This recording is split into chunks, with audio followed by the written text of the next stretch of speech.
ഒന്നുകൂടെ ഒന്ന് ആലോചിച്ചിട്ട് പോരെ, ഇല്ലേ നമ്മുടെ കാശ് പോവും. അണ്ണ എന്തുവാണ് ഈ പറയുന്നത്? കഴിഞ്ഞ വേൾഡ് കപ്പ് അർജന്റീന ജയിക്കാൻ വേണ്ടിട്ട് ആ വാപ്ലി മനോജ് ഈ സ്വാമിയല്ലേ വന്ന് കണ്ടേ? അത് ഈ സ്വാമിയായിരുന്നല്ലേ? പിന്നല്ലേ. അണ്ണൻ ധൈര്യമായിട്ട് വാ, സുഗുണാനന്ദ സ്വാമി നമുക്കുള്ള യന്ത്രം അവിടെ റെഡിയാക്കി വെച്ചിട്ടുണ്ട്. വാ, ഈ ഫൈനലിൽ അർജന്റീന പൊട്ടും. ഇല്ലെങ്കിൽ നമ്മള് പൊട്ടിക്കും.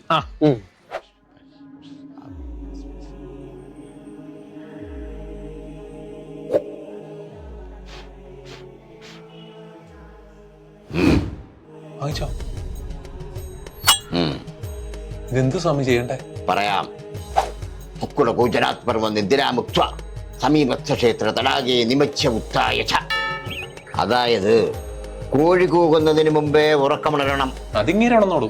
ശേഷം അടുത്തുള്ള ക്ഷേത്രക്കുളത്തിൽ മുങ്ങി നിവർന്ന് ഒരു കുമ്പിൾ ജലം ഈ കുളത്തിൽ തളിക്കണം. അടുത്ത് ക്ഷേത്രക്കുളമൊന്നും ഇല്ല സ്വാമി. അടുത്ത് പുഴ വല്ലതും ഉണ്ടോ? ഒരു തോടുണ്ട്. തോടെങ്കിൽ തോട്, അവിടെ ഞാനും മുങ്ങും. മുങ്ങാനുള്ള ആഴം അണ്ണാ നമ്മുടെ ലളിതേക്കന്റെ വീടിന്റെ താഴത്ത് നല്ല ആഴമുണ്ട്. എന്നാ പിന്നെ അവിടെ മുങ്ങ. ബാക്കി പറ സ്വാമി. എന്നിട്ട് ഈറനോടെ ചന്ദ്രഭഗവാനെ 3 പ്രാവശ്യം നമസ്കരിച്ച് ശത്രുവിനെയോ ശത്രുരാജ്യത്തെയോ മനസ്സിൽ കണ്ട് പ്രാർത്ഥിക്കണം. മനസ്സിലാതേ കാണാറുള്ളൂ. നല്ലത്. ശേഷം 2 അടി ആഴത്തിൽ കുഴിയെടുത്ത് ഈ കുടം അതിൽ വെച്ച് മണ്ണിട്ട് മൂടണം. നേരത്തോട് നേരമാകുമ്പോൾ അവരുടെ പതനം സുനിശ്ചിതം. നന്ദി സ്വാമി. അല്ല സ്വാമി, ഇത് എവിടെ, ഏത് ഭാഗത്തായിട്ടാ കുഴിച്ചിടണ്ടേ? കളി എവിടെയാണോ നടക്കുന്നത് ആ മൈതാനത്തിന്റെ ഒത്ത മധ്യത്ത്.